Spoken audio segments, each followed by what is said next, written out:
Hello everyone, today I am here to review Godzilla Minus One, the new Japanese Godzilla film by Toho, and the first one that isn't a MonsterVerse American Godzilla movie since Shin Godzilla in 2016.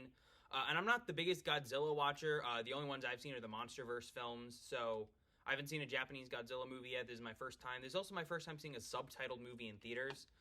This will be a non-spoiler review, so if you have not seen the film, please watch this review, hear my thoughts, and then if you want to check it out afterwards, go ahead and do so, but feel free to watch this without having seen the movie.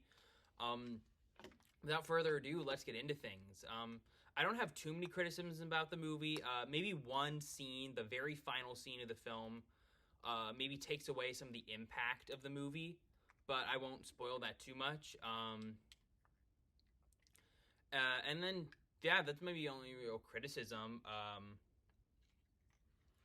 On to the positives. First off, this is a Godzilla movie, but it feels a lot more like a human drama than a Godzilla movie. Like it's a human drama, like kind of based around, like with Godzilla disasters as a setting and less of a Godzilla movie. Kind of like how a World War II movie is more of a drama with World War II as the setting. If that kind of makes sense. But like the movie's got some very clear inspirations. Dunkirk, Jaws, maybe even a little bit of Star Wars, Top Gun Maverick in there.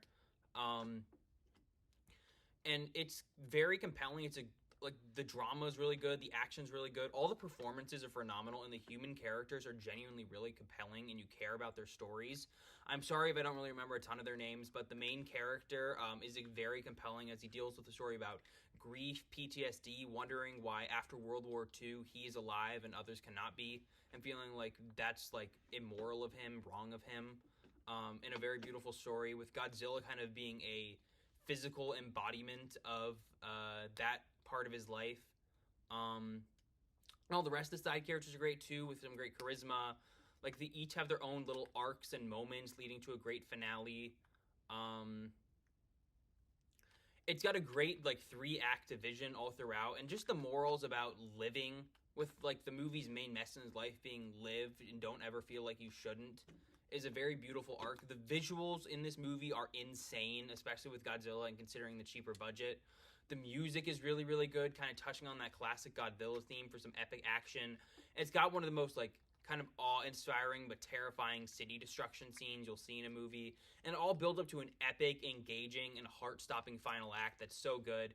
For anyone who would kind of be hesitant about this film because it's subtitled, don't be. It's still insanely compelling, insanely well done. Great movie. And that's not me saying like I put down films because they're subtitles, but you know sometimes people do.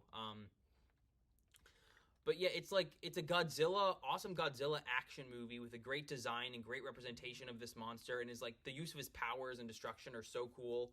But the way it's also a human drama about, you know, post World War II Japan is so really, really well done, and makes these characters really great, and makes you care about their ending, and not just like the MonsterVerse Godzilla films where the monster action is freaking awesome and I love it, but you know when the humans die it's kind of like, oh okay, you know.